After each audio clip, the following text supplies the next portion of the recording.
Welcome to What the World Needs Now with hosts Tom Whisinnand and Josh Monroe.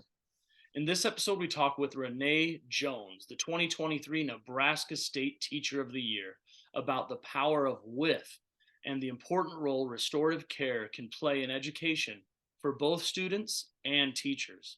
Well, Renee, thank you so much for being here with us tonight. For our listeners that don't have the privilege of knowing who you are, can you give us a little bit of an elevator pitch? Who are you? Where are you from? And what's your role in education?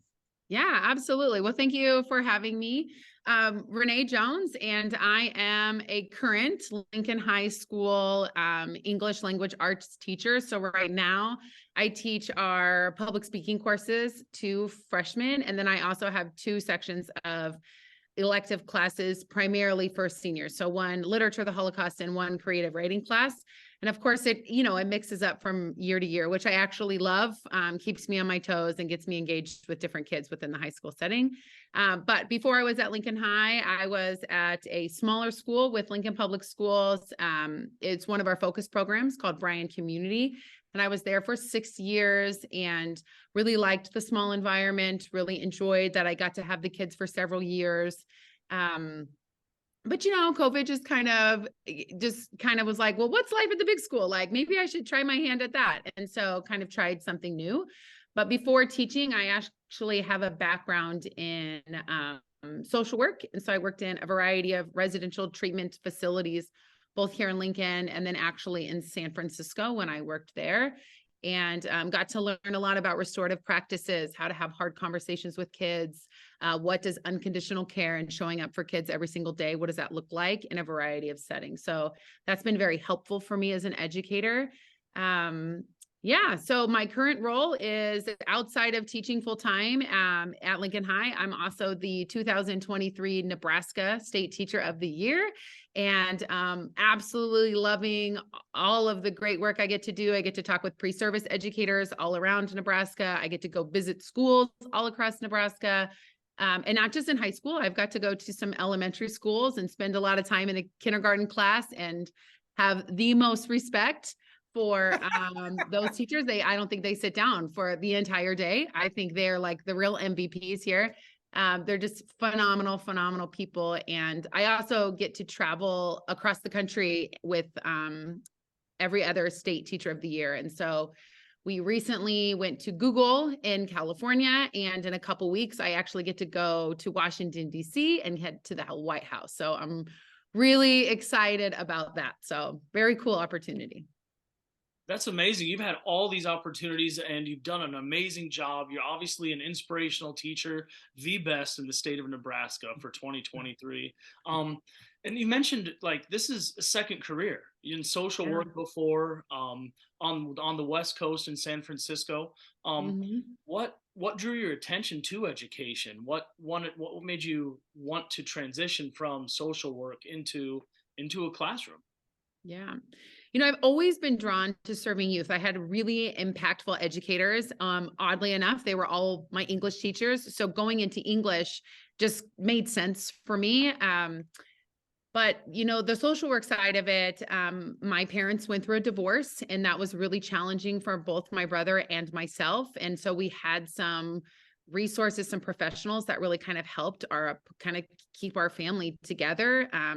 Maybe not physically, but kind of emotionally and mentally. And so I was drawn to that. But working in direct care, it was really taxing physically. And honestly, when I decided, hey, I'm going to have a family, how do I show up for kids and still work for kids, but not be like on the front lines physically? And for me, that was going into education, and it's been very, very cool. Right. Yeah. I love that. Hey, you also mentioned restorative care in schools. And I think that's a big buzzword that's been tossed around a lot. And maybe we could open some light on what that means, because I think in education, we have so many acronyms, and sometimes we lose track on what those things mean. So could you open our eyes to restorative care? What is that? Yeah.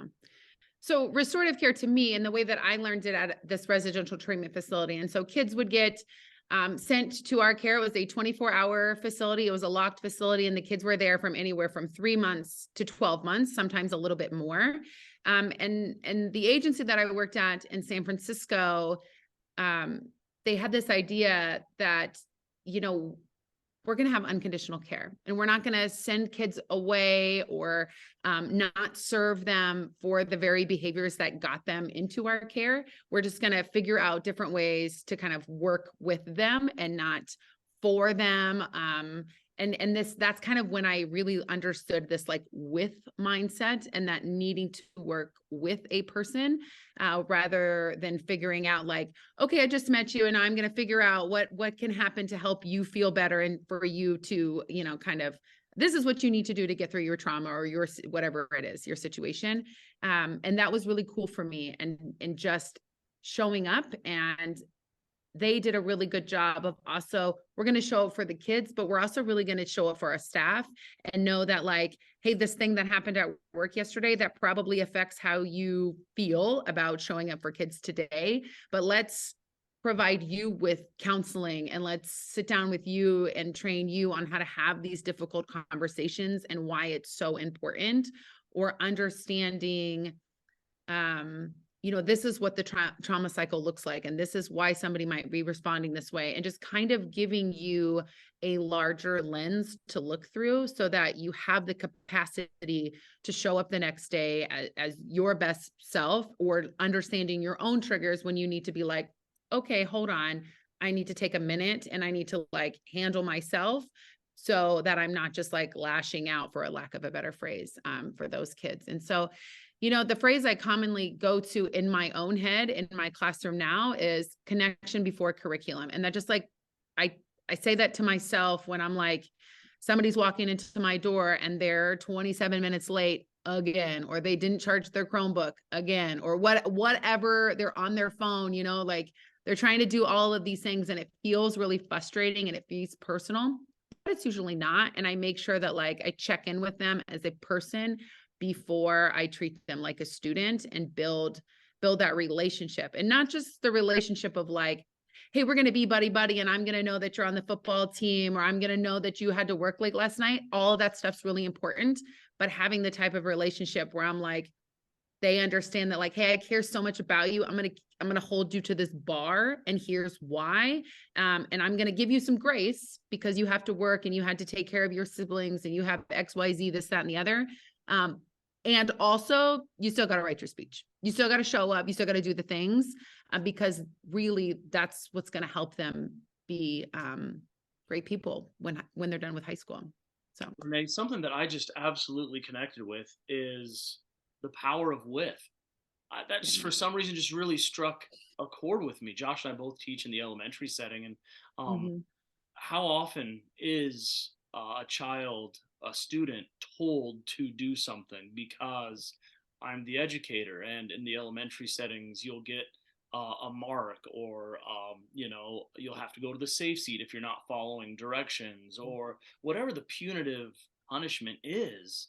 But in reality, working with other humans is the way the world works. And I think what you're saying is so true. And if we work with students, then that becomes the norm in our classroom. And yes, the football team's important. Yes, working late's important, but let's work with each other to have you accomplish these goals and be successful. I love that, Renee, that the power of with in education. Yeah. And it also goes for the adults in the room, right? So like if we can work with the other adults, if we can listen to each other and we can figure out, you know, like systemic procedures that can help our teachers, then they will always show up, because teachers, who they are is to show up for their kids. They want to be there. They have the empathy. So it's never about, hey, I don't have the love for these kids. I don't have the bandwidth maybe. And we need to work with each other to figure out, you know, different systems or different things to show up and as our best selves to then help kids. Yeah. I'm sorry, Josh, I have to say one more thing. Yeah, say it. Renee, you're gold, because the bandwidth of humans is not not a finite thing. It weans and goes and ebbs and flows. And if you're playing football and working late at night, your bandwidth to complete work may be a little bit diminished. Is it still going to get done? Yeah, but let's try again when you have more bandwidth. As an adult, sometimes if I have a stressful morning when the children want to sleep in and I don't have time for them to sleep in, my bandwidth right away in the morning may be a little bit more diminished. And how do I handle that as a professional now, standing in front of 30, 40, 20, however many kids? Oh, Renee, your goal, bandwidth and the power of width. I love it. Yeah. And I think there's so much power in owning that. And maybe I have a little different lens because I work with older kids.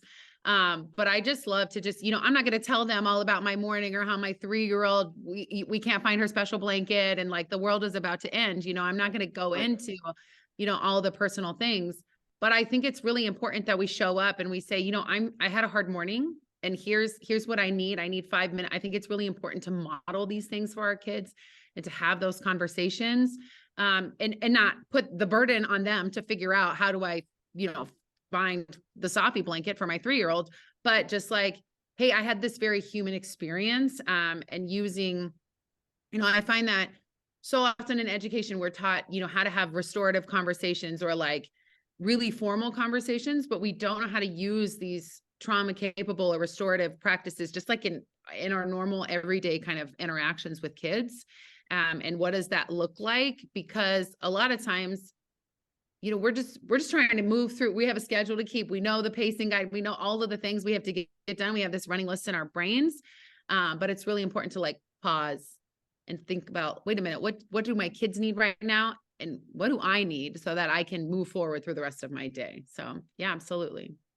Tom talks a lot about humanizing education. And I think that that's exactly what you're doing when you say those things like, hey, I'm not going to tell you about my day, like you said, but hey, I am a human. You're a human. Let's figure this out together. And I love that too. The bandwidth of how we humanize education. Yeah. Renee, I gotta know how you got into education.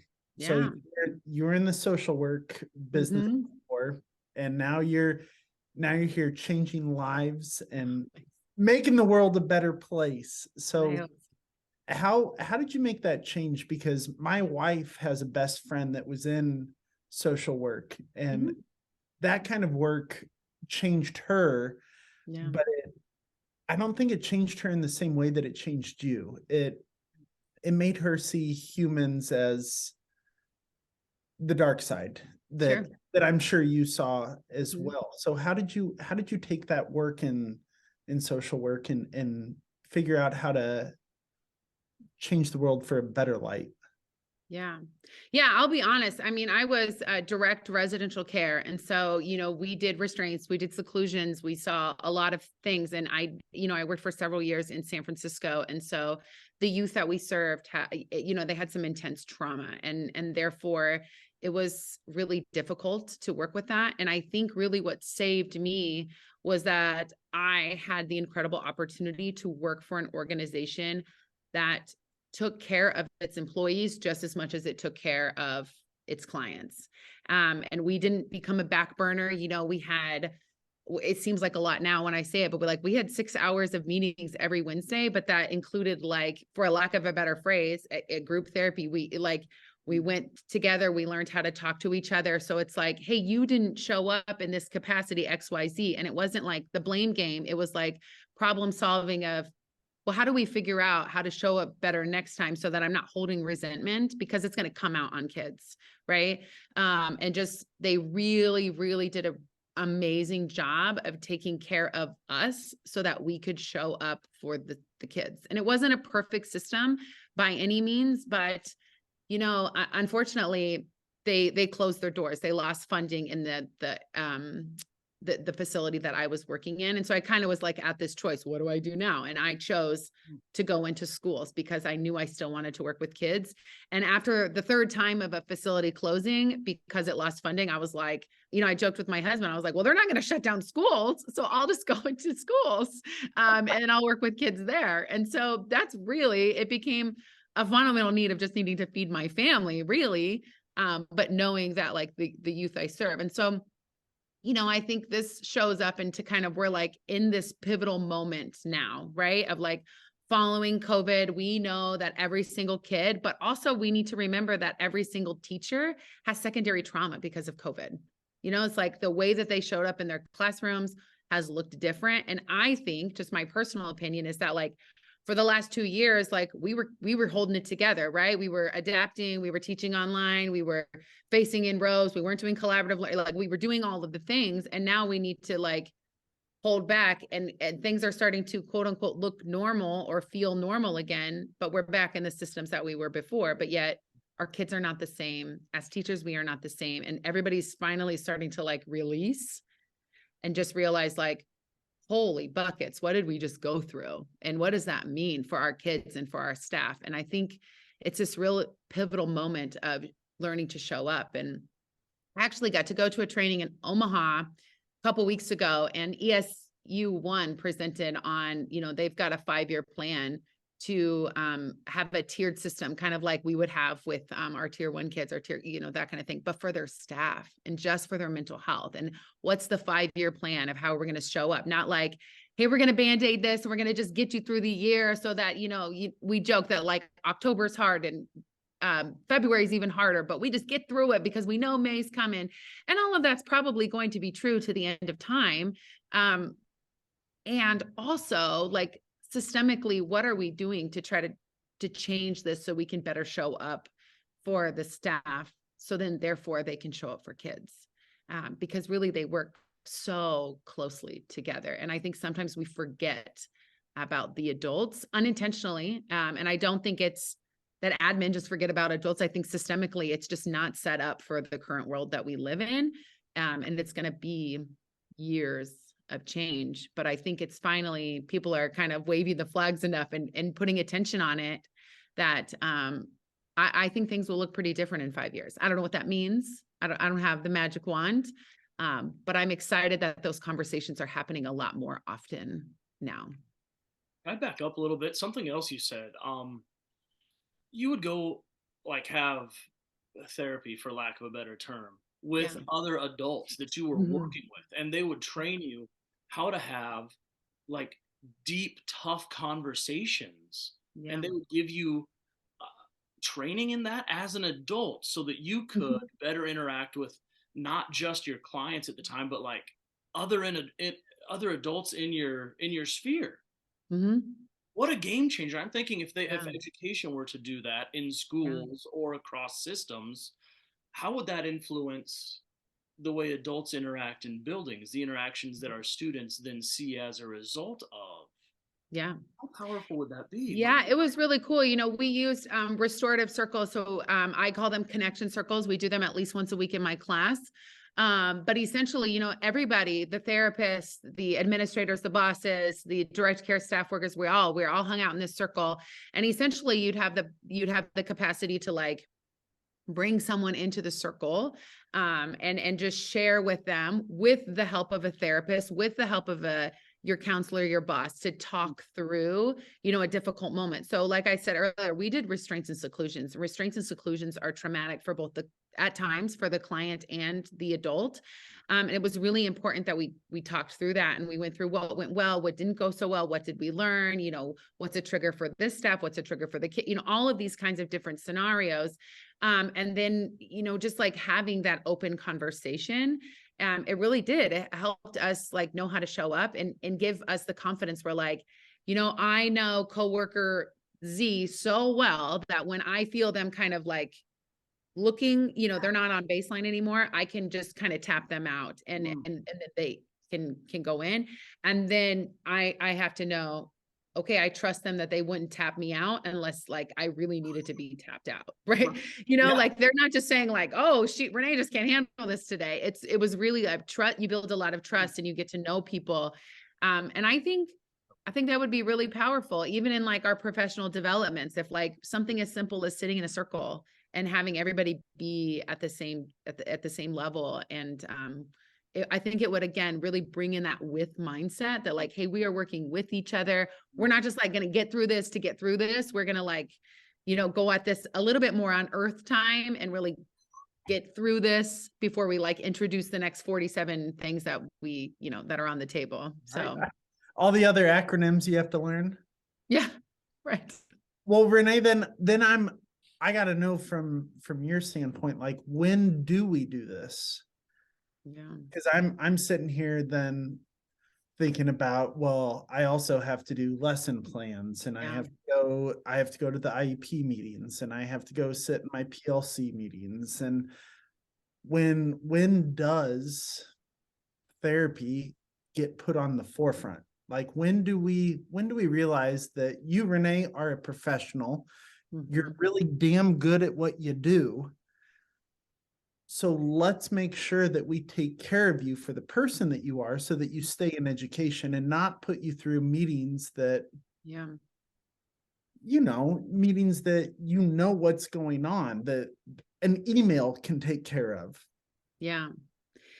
Yeah, I think it's a huge mind shift. I think even I wonder, and this is just a personal belief, I think like something as simple as like the parent teacher conference. And maybe I can speak to the high school experience more because I've only, done elementary as a parent, but like with online grade books and on emails, it is the same system that we've had for all of time. Is that the best use of our time? Maybe not. But what's the other side of it? What does that look like? And I don't know. But I think we need to start just having conversations and understanding that like, this is a very slow system change.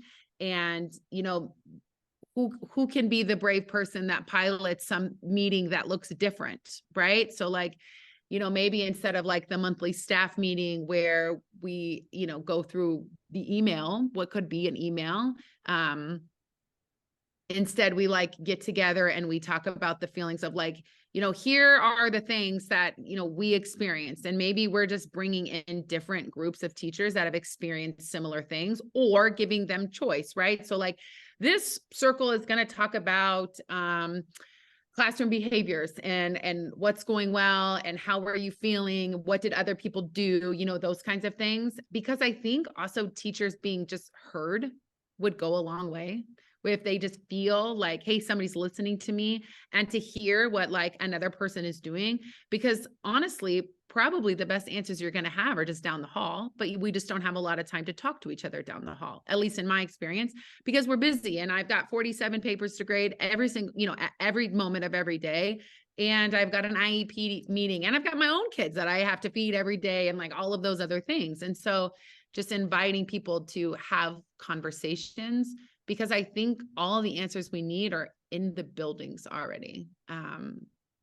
I don't think there's a magic wand. I think it takes time, but I think it's having the courage to have the conversation and then to follow up and do something different. And I think like tiny, tiny little steps will get us into a better light. Yeah, taking those little steps, because it is hard to change a system that's been in place for who knows how long. Yeah, absolutely. And for everybody, right? Even like parents or, the adults. And I think it would probably feel to some, for lack of a better phrase, like hokey pokey at first to like sit in a circle and say, hey, we're going to talk about classroom behaviors today. Oh, yeah. And this is a safe space where you can, talk about what happened. How do you feel? Because it's very vulnerable. It's really hard for me to admit that like, hey, you know what? I'm the Nebraska State Teacher of the Year, and cell phones are still a problem in my classroom some days. And that's embarrassing to me, or like, hey, I don't, people ask me all the time, oh, you've got 5 kids at home and you're a teacher of the year and you work, like, how do you manage it all? And I'm like, I cry at least once a week. I don't know. And then, I write another to-do list. I go on a walk with my dog, and then I try something new. And that's maybe embarrassing, but also really true. And I think it just, again, humanizes the profession so that we can figure out like, oh, we don't have to suffer in silence. We can figure out better ways to show up. And doing all of those things, showing up for teachers, that really is what's best for kids, the best way to show up for kids, because teachers want to show up. You know, they chose that profession for a reason. I would love if we got paid more. I would love to have, you know, that of course, but that legislation, that's out of my hands really. But I can advocate for like, maybe we should try doing things a little different and probably more than once. You know, we need to commit to it this way for like a whole year. And the first few, just like in my classroom, we do connection circles once a week. Mhm. And the first like 6 weeks are just like funky questions about like, what's your favorite breakfast item, or what's the best movie you've seen? You know, it's just like getting people to talk. And then slowly we build into deeper level conversations. And a lot of times it requires people to write things first. Sometimes we write anonymously, you know, switch note cards and somebody else is reading it. And so your voice is being heard, but you don't even have to own it yet. You know, so it's like we transition into having deeper conversations when that community is built and when that trust is built. And it takes time, and it's going to take a lot of, you know, change of mindset, because how many teachers are like, I'm gonna go to this staff meeting, I'm gonna do my 40 minutes, but my computer's gonna be up and I'm really grading all these papers here because that's what I need to do. I mean, everybody's been guilty of it. Grades are due at 4 p.m. the next day. What are we gonna do? So, you know, it's just really changing that mindset and understanding that it's gonna be challenging, but just kind of raising the bar for all of us, in meaningful ways. Yeah. Renee, I love that you're so real about it too. Like you're the Nebraska State Teacher of the Year. Sitting here. Yeah, I have all the answers, right? No. I mean, you still, with all of your success, you still have the same struggles that we do, right? Like you talked about, I still have kids in my class that are on their cell phones. Mm-hmm. I post a lot on social media about emotional regulation and how to help kids with that. I still have kids that throw chairs and have those moments. And when I say that out loud to people on the internet, they kind of come back at me with like, well, why do you post this then? Like, how can you post this and still have these troubles? So how do we, as real people, as teachers, that I might say these things and I might help kids in this way, but people outside of education don't understand what we go through. Mm-hmm. How do we help bridge that gap between parents? We'll put parents for us three and educators. How do we help bridge that gap between I don't know how to say this in like, other than just because you're in a classroom, it doesn't mean you know what it means to be a teacher. Just because you have a parent or a child, it doesn't mean you know how to be a teacher. Like, how do we bridge that gap between I'm doing my best for kids, and I know you want what's best for your kids? Like, how do we bring society together with us? I guess I don't know. You know what I'm trying to say? Because I think so. I think it's really just being. I think it's hard. So I'm just validating that it's hard, and I don't know the perfect way, but I think when we can be transparent without being blaming or shaming, which can be really hard because we're humans, right? Or defensive, because I've definitely wanted to go to defensive, and I probably have, maybe at some point in my, many years of teaching. I know I do. But I think it's really important to just be honest and just, like, this is how I want to show up for your child. This is where I'm struggling. And I always just say, like, I always like want to engage in a partnership with that parent, right? And just being like, okay, here's where I'm struggling. Do you have suggestions of things that I can do to help your child be successful? Or like, this is the due date for this assignment, and here's kind of like the reason why this is an opportunity to build a skill that is necessary for them to be a successful human being. Kind of like providing the why behind the what, and just being like, I want to partnership with you, because even as a parent myself, like, I can't be mad at any teacher that's going to just be like, hey, can you help me? Like, your son is like screaming at me, and I just like can't, that not like, we can't do this, you need to fix your son, but rather than like, what can we do together to support your kid, and just make it again, it's like, it's just kind of, for me, like, it always goes back to the with, like, let's work together. So I'm not going to like blame you that like, you don't keep Johnny accountable at night, and that's why he's showing up acting like a fool in my class, but just more of like, what can we do together? So that, we can have a better day, and then just figuring out what are these like small things.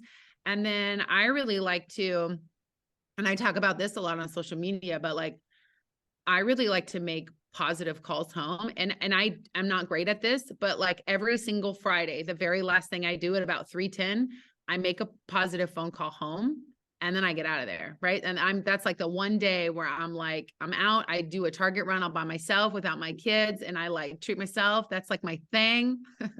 But that's how I want to end my week, because if I leave with like, oh my God, I didn't get enough graded, or that lesson plan did not go so well, or like all the things, those are all real things. I need to fix that. I need to reflect on that. All those things need to happen, but it doesn't need to happen at 3:15 on a Friday.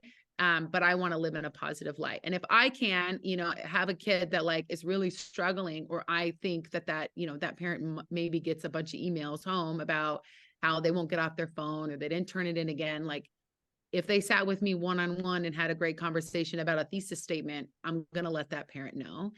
Because also then I know we're going to be a better partnership moving forward.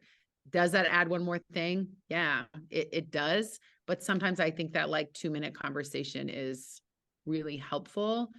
And then also the kid knows of like, oh, Jones is going to call home. Like, yeah, I'm going to call home either way. So please give me something, like, let us know, like, let me brag upon you a little bit because of all the great things you're doing. So.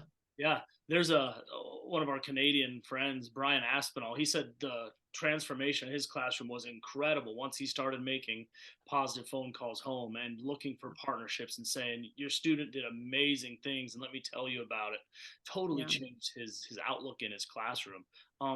Besides target runs, I have to know, besides target runs without kids, how else do you stay inspired? Like, teaching is tough, right? Teaching in high school with kids who may or may not view, teachers with a lot of respect, or education as kind of important. How do you stay inspired? Are there books? Are there speakers you like? Like, what are your secrets? Yeah, I think for me, I have this love for travel, and I want to see the world. And one of the cool things that I started to kind of figure out as a teacher is there are so many teacher opportunities out there. You just kind of you got to go for them. Right. So one of those is like, I got nominated for Teacher of the Year. I looked at the application. It's like quite literally 20 pages long. And I was like, not doing that. I don't got time for that. But then I sat back and somebody was like, but you get to go to space camp. And I was like, hold up, you get to go to space camp? And so then I rethought the whole thing, but I've got to, that's true. And so I was like, but I also counted myself out, right? I was like, oh, there's no way I'm going to win that. Like, that's crazy. But I've had the opportunity to like work with schools in San Diego, or go to Washington, D.C. and go to the Holocaust Memorial Museum. And so I stay inspired by talking to other teachers, because for as many conversations as you can have, that it's so hard, you can have the same conversations, even in your building, with like the cool things that you did, or even just trying to like intentionally add those conversations of like, all right, let's take, and sometimes we do this with my lunch crew, right? We're like, we're going to take 6 minutes and we're just going to like, let it out. We're just going to, whatever we need to say, like, we're not going to bash kids, but we're just like, we're frustrated. Like, people that like, I don't know, these kids are talking about their Snapchat scores. I don't, like, let's just let out our frustrations. And then we're going to end the last 10 minutes of like, but what's the fun thing that they did? What's the, like, let's bring it back. And sometimes it feels, I don't want to like spread toxic positivity, or like, make it rosier than it sounds, because the hard stuff is definitely very valid. But the good stuff is there too. And just talking about that, and then going for the stuff that kind of like really brings you joy. For me, like, I am the nerd that wants to go to conferences and wants to sit in the front row, and like, I'm taking notes in my colored flare pens, and like, that's what I'm about. that's not everybody's thing, but just finding whatever it is your thing that makes you kind of reignite, re-spark that energy. So yeah. Like that. Tom, remind me of the guy that you can't push it. You got to be pulled towards it. What's Tony Robbins talks Yeah. about you get tired of being pushed. It wears you out. Yeah. You find what pulls you, and you just can't help but do it. So I find that really true, and it just kind of resonates. Yeah. And also, like, I'm very much in high school on purpose. Like, we have Spirit Week next week, and I am planning my outfits. Like, last year I showed up as Miss Frizzle. I had the solar system coming out of my head. I feel like once I also owned who I was as a person and as an educator, like, I'm the goofy one trying to like learn to moonwalk in the hallway. And there was several years where I was really embarrassed, and I was like, I'm not dancing, or like, when we do these connection circles, we always have a talking piece, and I will bring in the most obnoxious things because, like, a Donald Duck hat, I was like, y'all are grumpy. Like, let's, and I have all these odd things because I have so many kids at my house. But just like, once I just owned, like, I am not the teacher down the hallway. The teacher down the hallway is doing great and wonderful work, but their personality is different than mine. And honestly, the kids need us both. They need their strengths. They need my strengths. And knowing that, like, I am not going to be every kid's favorite teacher. And that was really hard for me at first, because I was like, dang, I am trying to be like Michelle Pfeiffer. What's that movie where she changed the world? One student at a time. I was really trying to be Michelle Pfeiffer and like Dangerous Minds. Yes, I was trying to do all the things. But when I realized that, like, I can respect and hold every kid accountable and I can help them learn, but not every kid, when they look back, is going to be like, Jones was the one. And that's okay, because luckily I'm not the only teacher that they have. But I can authentically show up as myself. And once I kind of gave myself permission to be that person, whatever that is, I started enjoying my job a lot more as well. That has definitely been a turning point for me. I remember going in 11 years ago being like, these kids are going to love me because I'm just full of energy, and they're going to be like, oh, he's really cool. I'm going to do what he says when he says it. Right. It's not that way at all. And once teachers get out of their own way with that, and you're just like, hey, this is who I am. This is who I'm going to be. Man, kids respect that a lot. And you're right. And adults, Yeah. Yes. Yeah. And when the adults around are like, that's just I don't know what's Jones doing again. We don't know. But like, the way I connect with kids is different than how anybody else will connect with kids. And I actually think that's a big strength. That's huge.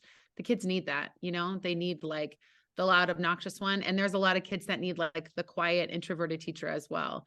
And I can try to be that person, but that doesn't come easy for me. That doesn't mean I can't connect with that kid and help them, be a public speaker or, help them become a better writer in creative writing or whatever. It just means that, like, I'm probably not going to be the one that they go to when, their boyfriend dumps them or the world is crashing down.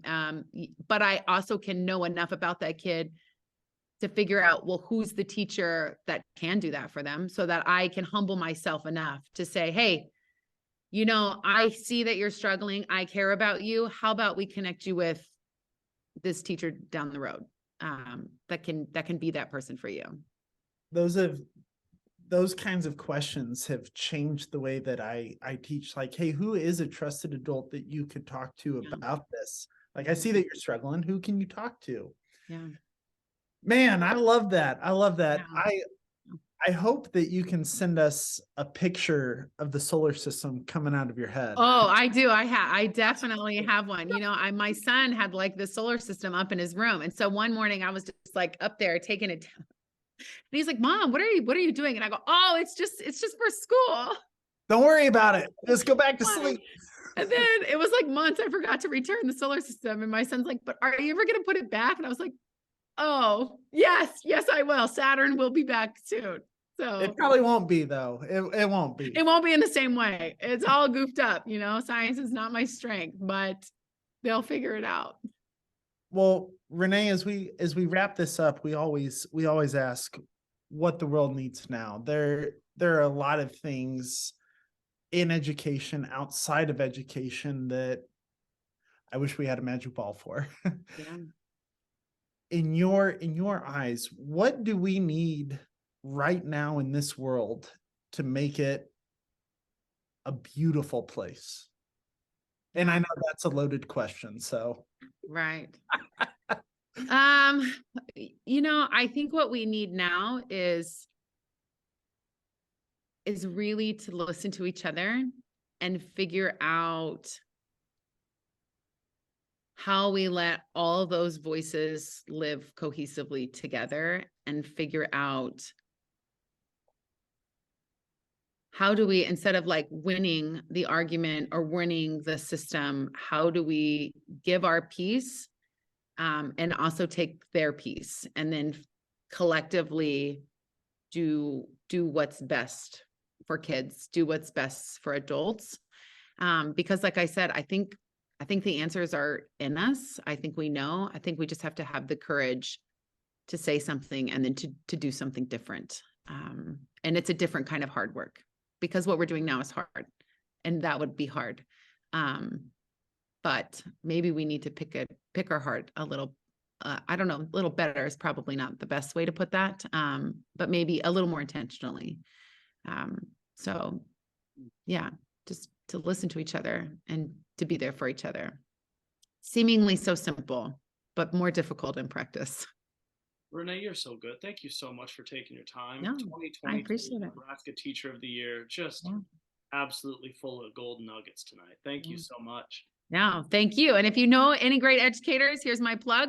Go, nominate a teacher, NDE's website, and they too can, go to space camp and head to the White House and do really cool things. I get to talk with you guys. So thank you. It was a lot of fun. I appreciate the opportunity. Ladies and gentlemen, that's our show. We're so thankful and appreciative that you took your time to listen. Hopefully you're ready for another week of changing lives, and hopefully what the world needs now is helping you to sustain your inspiration as we journey through this school year together. If it is, go ahead and hit that subscribe button. It helps us to get inspirational educators' stories out. We hope that as you head out, you remember that the biggest factor that plays into student success is you. Your love, your passion, your empathy, your dedication is exactly what the world needs now. Thank you for all you do. Have a good one.